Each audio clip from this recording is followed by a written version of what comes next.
ప్రణామాలు ఋషేంద్ర, మీకిదే మా స్వాగతం. ప్రణామాలు ఋషివర్యులారా, మీ స్థానాలలో ఆసీనులు కండి.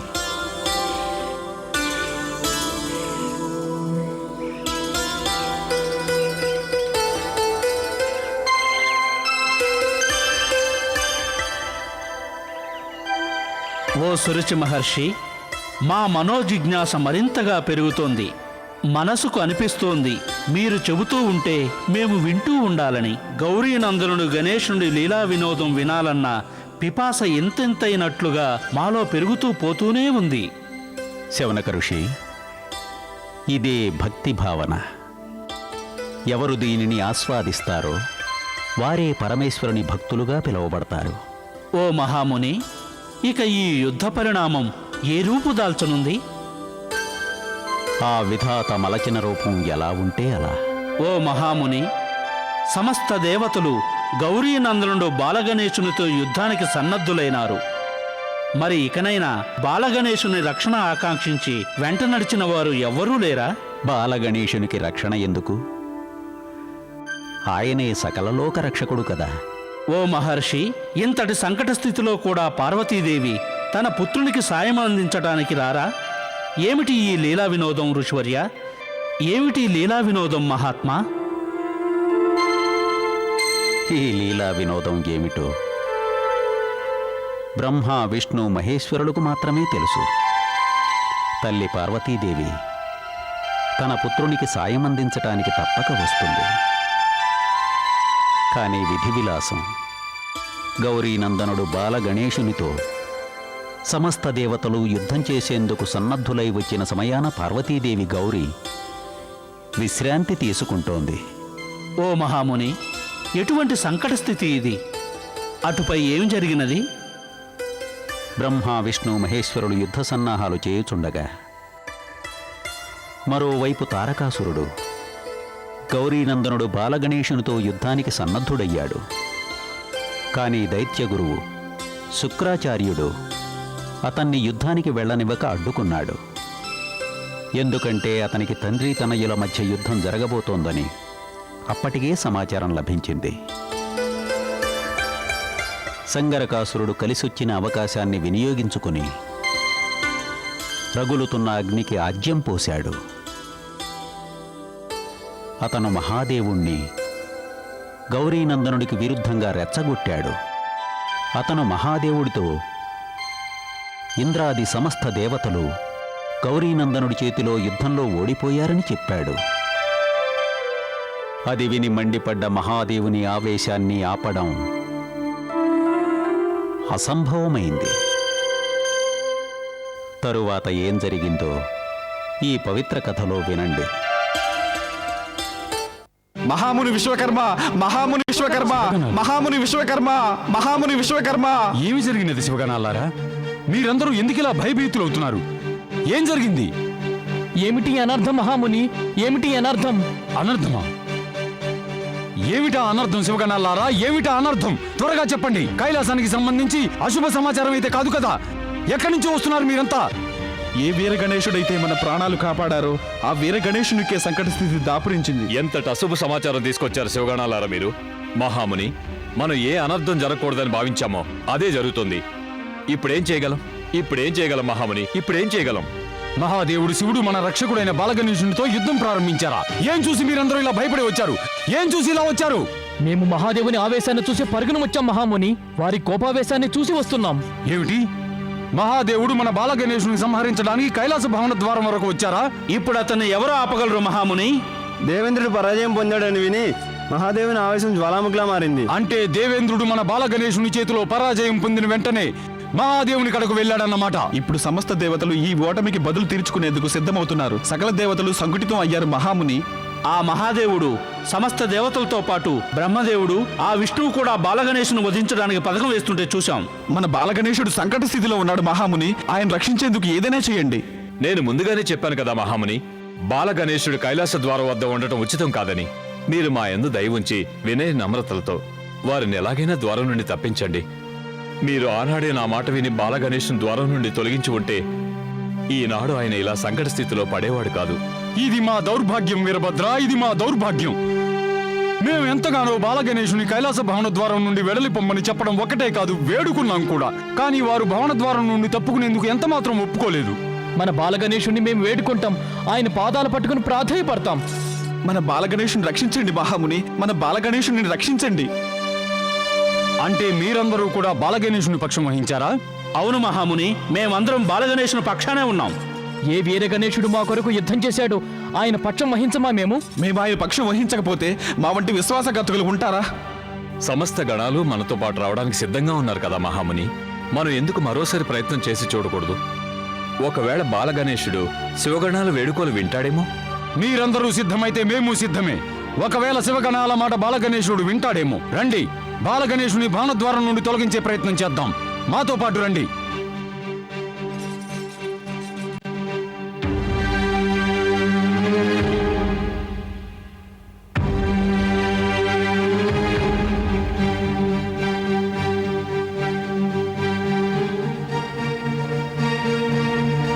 ప్రణామాలు గౌరీనందన. ప్రణామాలు మహాముని. మీరు భోజనం వేళకు ఎక్కడికి వెళ్ళిపోయారు? వెళ్ళిపమ్మని ఆదేశించినది మీరే కదా బాలగణేశ. ఇప్పుడు కేవలం నేను నిమిత్త మాత్రుడిని. మిమ్మల్ని ప్రాధేయపడదలిచి మాత్రమే ఇక్కడికి వచ్చాను. మీరు ప్రాధేయపట్టమేంటి మహాముని? ఇక సమస్త శివగణాలు మీ వెంట ఎందుకు వచ్చినట్లు? ఈ సమస్త శివగణాలు వారి విన్నపాన్ని మీకు విన్నవించుకోవాలని మీ సమక్షానికి వచ్చారు. విన్నవించండి. ఏమిటా విన్నపం శివగణాలారా? ఓ బాలగణేశ, మా అందరి విన్నపమల్లా ఒకటే, మా యందు దయ ఉంచి భవనద్వారం విడిచి వెళ్ళిపోండి. ఓ మహాబలి గణేశ, మేము మా రక్షకుడి ప్రాణ సంకట స్థితిని చూడలేము. మీకు మహాదేవుని కోపావేశం గురించి తెలియదు. మీరు మా యందు దయ ఉంచి భవనద్వారం విడిచి వెళ్ళిపోతే అదే మీరు మాకు చేసే ఉపకారం. మా మాట మన్నించి ద్వారం విడిచి వెళ్ళిపోండి. ఓ బాలగణేశ, ఇది వారి ఆజ్ఞ కాదు, మీ పట్ల ప్రేమ.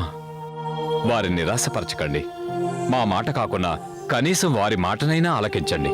మాతో పాటు సమస్త శివగణాలు మీ క్షేమం కోరేవారే. మాలో ఏ ఒక్కరికి యుద్ధం చేయడం ఇష్టం లేదు. యుద్ధం కోరుకున్నది మేం కాదు, సమస్త దేవతలు మాతో యుద్ధం చేయాలని కోరుకుంటున్నారు. మేము యుద్ధం ఆశించి వారి ద్వారం వద్దకు వెళ్ళలేదే. వారే మా ద్వారం వద్దకు యుద్ధం కోరి వస్తున్నారు. మీరు నిర్దోషి అని మాకు తెలుసు బాలగణేశ, అది మాకు స్పష్టంగా తెలుసు. కానీ ఇప్పుడు మీరు మా విన్నపాన్ని గనక మన్నించగలిగినట్లయితే మాతో పాటు సమస్త శివగణాలు మీ ఈ ఉపకారాన్ని జీవితాంతం మర్చిపోలేము. దయతో మా ఈ విన్నపాన్ని స్వీకరించండి. మమ్మల్ని మన్నించండి మహాముని. ఇప్పుడు మేము మీ విన్నపాన్ని స్వీకరించలేకపోతున్నాము. మమ్మల్ని నిరాశపరచకండి బాలగణేశ. ఒకవేళ మీరు మీ విన్నపాన్ని మాకు ఆనాడే విన్నవించి ఉంటే, ఎప్పుడంటే ఆ మహాదేవుడు మాతో యుద్ధానికి సిద్ధపడనున్నాడు, ఆనాడైతే ఈ విన్నపాన్ని మేము స్వీకరించేవాళ్ళం. అంటే మీరు స్వీకరింపను అంటున్నారా?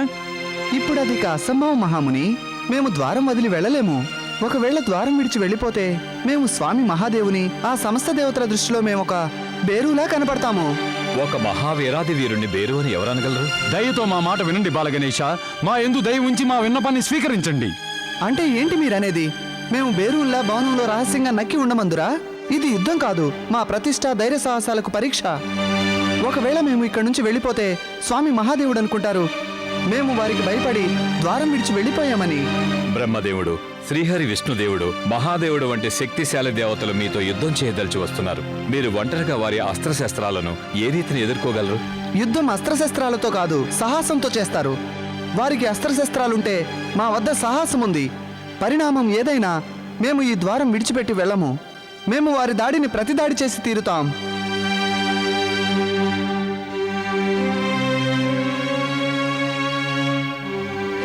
ఆగండి. యుద్ధానికి ముందే మీరు ఒకసారి బాగా ఆలోచించుకోండి. మాతో ఓడిన అవమానం ఎలా ఉంటుందో ఆలోచించుకోండి. ఒకసారి మీ శక్తియుక్తులను పరీక్షించుకోండి. పసిబాలుడే కదా, యుద్ధం చేసి ఓడించేస్తామనుకుంటే మీ అభిప్రాయాన్ని నలిపి పిండి పిండి చేసి పారేస్తా. పార్వతీనందన గణేశ, మేము శాంతి స్వరూపులైన విష్ణుదేవులం. మేము మీతో యుద్ధం చేసేందుకు కాదు, మీ ముందుకు మేము వచ్చింది శాంతి మార్గాన్ని ఆకాంక్షించి. యుద్ధం చేయాలని కనుక వచ్చి ఉంటే మా వద్ద ఆయుధాలు ఉండేవి కదా. దీనిని బట్టి అర్థం కావడం లేదా? మేము కోరుకుంటున్నది యుద్ధాన్ని కాదు, శాంతి అని. ఇక మాతో పాటు సాక్షాత్తు కమలోద్భవుడు బ్రహ్మదేవులు వచ్చారు. మా ఆకాంక్ష ఒక్కటే, మీరు కూడా మాతో వినమ్రపూర్వకంగా వ్యవహరించాలని పార్వతీనందన. మీరు మా వద్దకు శాంతి కోరి వచ్చినట్లయితే మా వ్యవహార శైలి కూడా శాంతియుతంగానే ఉంటుంది. మన దృష్టి ఒక దర్పణం లాంటిది. మనం దాని ముందు ఎటువంటి భూషణ వస్త్రాలు ధరించి వెళ్తామో మనకు ఆ దర్పణంలో అవే కనపడతాయి. ఎంత చక్కని సత్యం చెప్పావు బాలగణేశ. ఒక పసిబాలుడు అయిన నీవు సకల సద్గుణ సంపన్నుడవు. చాలా ఆశ్చర్యకర విషయం కదా బ్రహ్మదేవ. విష్ణుదేవా, ఇందులో ఆశ్చర్యపడవలసిందేముంది? పుష్పం చిన్నదైనా పెద్దదైనా దాని స్వభావం ఒక్కటే, పరిమళం వెదజల్లటం. మేము ఆదర్శవంతురాలైన ఆ పార్వతీదేవి పుత్రులం. ఆమెలోని సంస్కారం మాకు తప్పక సంక్రమిస్తుంది కదా. ధన్యత పొందినది. మీ వంటి సంస్కారవంతుడైన పుత్రుణ్ణి పొందిన ఈ సృష్టి ధన్యత పొందినది. కేవలం అమ్మ ఒక్కటే సమస్త సౌందర్యానికి మాతృకవుతుంది దేవా. ఒకవేళ అమ్మ లేకుంటే ఏమీ లేనట్లే. ఇప్పుడిక చెప్పండి, మీరింత దూరం ఎందుకు కష్టించి రావాల్సి వచ్చింది? గౌరీనందన, మేము మీ చెంతకు రణమాశించి కాదు, విజ్ఞప్తి చేయవలనని వచ్చాం. మాకు అర్థం కానిదల్లా ఇంతటి సంస్కారవంతులైన మీరు పెద్దల మాటలు లక్ష్యపెట్టగా ప్రవర్తించడం సమంజసమా? మేము ఎవరి మాటలు లక్ష్య పెట్టలేదు. మీరు మహాదేవుని మాటలు లెక్కపెట్టక నిర్దోషులైన శివగణాలతో యుద్ధం చేసి మీరు మీ వీరత్వాన్ని చాటలేదు. సంధికోరి వచ్చిన దేవేంద్రునితో ఇక సకల దేవతలతో మీరు యుద్ధం చేయలేదా? ఇది పెద్దలను లక్ష్యపెట్టకపోవటం మీ కుసంస్కారానికి ప్రతీక కాదంటారా? విష్ణుదేవా, మీరు ధర్మపాలకులే కాదు, ధర్మ సంస్థాపన చేసిన సృష్టి స్థితికారకులు. అటువంటి మీరే న్యాయాన్యాయాలు ధర్మాధర్మాల మధ్య అంతరాలను గ్రహించకపోతే ఇక ధర్మాన్ని పాటించేవారు ఎవరు స్వామి? అంటే నేను మా తల్లిగారి ఆజ్ఞను పాటించటం ధర్మ విరుద్ధమా చెప్పండి? భవనంలోనికి అన్యులను వెళ్ళనివ్వకపోవడం ధర్మం కాదా? సమస్త శివగణాలు ఒక పసిబాలునితో యుద్ధం చేయడం ధర్మమా? సమస్త దేవతలు ఒక బాలుని హతమార్చేందుకు పథకం వేయటం ధర్మమా చెప్పండి? మౌనంగా ఎందుకున్నారు? సమాధానం చెప్పండి. మా అపరాధం ఏమిటి? మా తల్లిగారి ఆజ్ఞను పాటించడం మేము చేసిన అపరాధమా? కానీ దేవతలతో యుద్ధం చేసి అపరాధం చేశారుగా. అపరాధమా? మీ మాటలోని ఆంతర్యం అర్థం కావడం లేదు. మేమేమైనా భవన ద్వారం విడిచి దేవలోక భవన తలుపులు తట్టి రండి మాతో యుద్ధం చేయండి అన్నామా? ఇప్పుడు అపరాధం చేయబోతుంది దేవతలు. మమ్మల్ని ధర్మభ్రష్టులను చేయాలని చూస్తున్నారు. మీరు మాపై నిందారోపణ చేస్తున్నారు గౌరీనందన. మేము నిందారోపణ కాదు, నిజం చెప్తున్నాము. మా తల్లిగారు మమ్మల్ని భవన ద్వారం ముందు ఎందుకు నియమించారంటే అన్యులెవరిని భవనంలోనికి ప్రవేశించే అనుమతిని ఇవ్వరాదని. మా తల్లి ఆజ్ఞను పాటించి నేను తప్పు చేశానా? ఇప్పుడు మా తల్లిగారు శయన మందిరంలో ఉన్నారు. వారు నన్ను ఆ ద్వారం నుండి వెళ్ళమని ఏ ఆదేశమూ ఇవ్వలేదు. ఒకవేళ మీ దృష్టిలో మేము ద్వారం ముందుండడం అధర్మమే అయితే మేము ఆ అడ్డు తొలగేందుకు సిద్ధమే. ఇది ధర్మ విరుద్ధ కార్యమని తల్లిగారి ఆజ్ఞను పాటించరాదని మీరు చెప్పండి. మీరు సాక్షాత్తు ధర్మ సంస్థాపకులు విష్ణుదేవా. చెప్పండి, తల్లిగారి ఆజ్ఞను పాటించడం ధర్మం కాదా? మేము వెంటనే ఇక్కడి నుంచి వెళ్ళిపోతాం. ఒక్క క్షణం కూడా ఉండము. సమాధానం చెప్పండి విష్ణుదేవా. మీ తల్లిగారి ఆజ్ఞను ఉల్లంఘించడం అధర్మమే అవుతుంది పార్వతీనందన గణేశ. ధర్మం ప్రకారం తల్లిగారి ఆజ్ఞను పాటించవలసిందే. అయితే వెళ్ళిపోండి. ఆ మహాదేవునికి సమస్త దేవతలకి అర్థమయ్యేలా చెప్పండి. మేము కేవలం ఇక్కడ కర్తవ్యాన్ని నిర్వహిస్తున్నామని చెప్పండి. తల్లిగారి తదుపరి ఆదేశం వచ్చిన వెంటనే ఆయన్ని భవనంలోనికి వెళ్లేందుకు అనుమతినిస్తాం. ఇంత చెప్పాక కూడా ఆయన మాతో యుద్ధం చేయాలనుకుంటే అందుకు మేము సిద్ధమే. పార్వతీనందన గణేశ, మాకు మీ మనోగతం అర్థమైంది. సమస్త దేవతలు ఏది ఉచితమని భావిస్తారో అది మీకు తెలియజేస్తాం.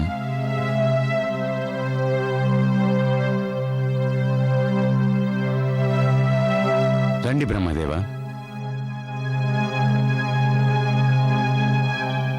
బ్రహ్మదేవ, బాలగణేశుడు మమ్మల్ని సంకటంలో పడవేశాడు. అదే ధర్మ సంకటంలో ఈ బాలుడికి ఏ విధంగా మనం ఎటువంటి సమాధానం ఇవ్వగలం చెప్పండి? సరైన సమాధానం యుద్ధం ఒక్కటే మహాప్రభు.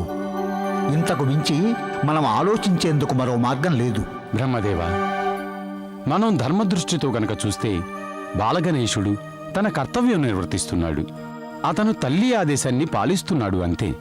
హే జగత్పాలక, ఇప్పుడు సమస్య ఉచితానుచితాలు ధర్మాధర్మాల మధ్య కాదు.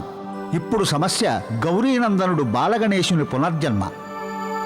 బాలగణేశుడు పునర్జననం పొందక తప్పదు. బాలగణేశుడు కనుక పునర్జన్మను పొందాలంటే ఇప్పుడు మరణించక తప్పదు కదా బ్రహ్మదేవ? అతను మరణించాలంటే యుద్ధం జరుగక తప్పదు జగత్పాలక. అందుకని మనం బాలగణేశునితో యుద్ధం చేయక తప్పదు. యుద్ధం చేయడం సాధ్యం కాదు బ్రహ్మదేవ. అతను సూర్యుడు, వీరుడు, మహాబలి, యుద్ధప్రియుడు. మేము మా మనోనేత్రంతో అతని శక్తి సామర్థ్యాలు పరికించాం. ఇప్పుడు త్రిలోకాలలో ఎవ్వరూ అతన్ని ఎదిరించలేరు. దేవతలే కాదు, దైత్యులు, గంధర్వులు కూడా. అతను త్రిలోకాలలో అనుపమ తేజుడు, శౌర్యుడు, వీరుడు, సకల సద్గుణ సంపన్నుడు కూడాను. ఇందులో సంశయమేముంది జగత్పాలక? కానీ దేవతల సకల లోకాల కళ్యాణం బాలగణేశుని పునర్జన్మతోనే సాధ్యం.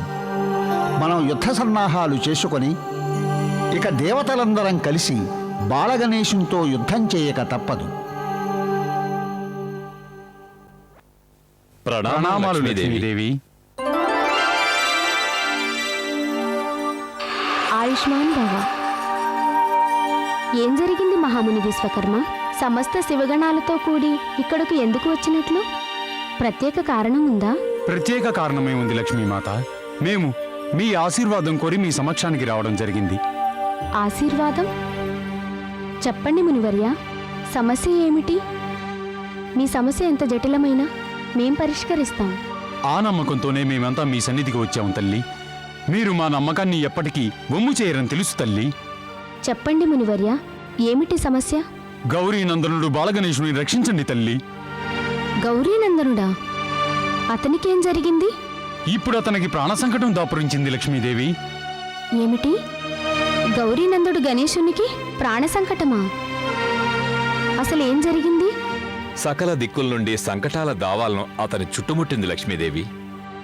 మేము ఎంత ప్రయత్నించినా అతన్ని రక్షించలేని దౌర్భాగ్య స్థితిలో ఉన్నాం. మా బాలగణేశుని రక్షించండి తల్లి, ఆయన రక్షించండి. మా బాలగణేశుణ్ణి రక్షించండి తల్లి, ఆయన్ను రక్షించండి. మీరు తప్ప అతనికి సాయం అందించగలవారు ఎవ్వరూ లేరు. ఏ వీరగణేశుడు మమ్మల్ని కైలాస యుద్ధం నుండి కాపాడి రక్షించారో ఈ రోజు అతన్ని రక్షించగలవారు ఒక్కరూ లేరు. అతనికి సాయం అందించేవారు లేక నిస్సహాయుడయ్యాడు తల్లి, నిస్సహాయుడయ్యాడు. అతను నిస్సహాయుడు కాదు విశ్వకర్మ, మేం అతనికి సాయం అందిస్తాం. నాకో విషయం చెప్పండి, ఎందుకు అతనికి ఇటువంటి దుస్థితి కలిగింది? అతని ప్రాణాలు హరించే ప్రయత్నం ఎవరు చేస్తున్నారు?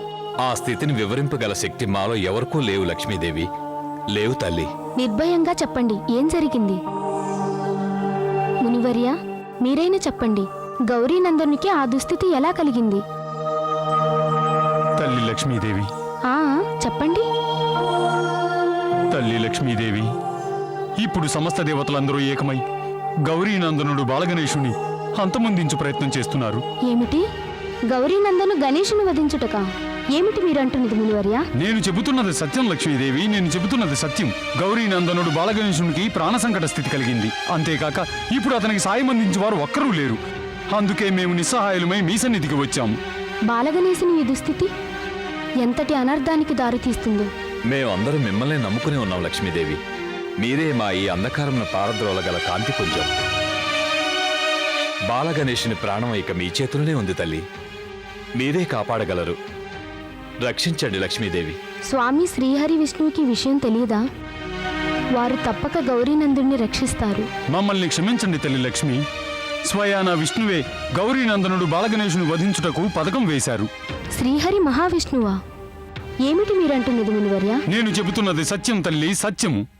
ప్రభు శ్రీహరి, బ్రహ్మదేవుడు, దేవేంద్రుడు, అగ్నిదేవుడు ఇంకా సమస్త దేవతలు మహాదేవుని పక్షం వహించారు. అందరూ ఒక్కటై బాలగణేశునికి విరుద్ధంగా యుద్ధం ప్రకటించారు. నిర్దోషి అయిన బాలగణేశునిపై ఈ దుశ్చర్యను మేం సహించము. మీరు చింతించకండి మునివర్య. గణేశుడు కేవలం పార్వతీపుత్రుడే కాదు, మాకు పుత్రుడే. ఇక అతనికి ఏ అపాయం రాకుండా మేం రక్షిస్తాం.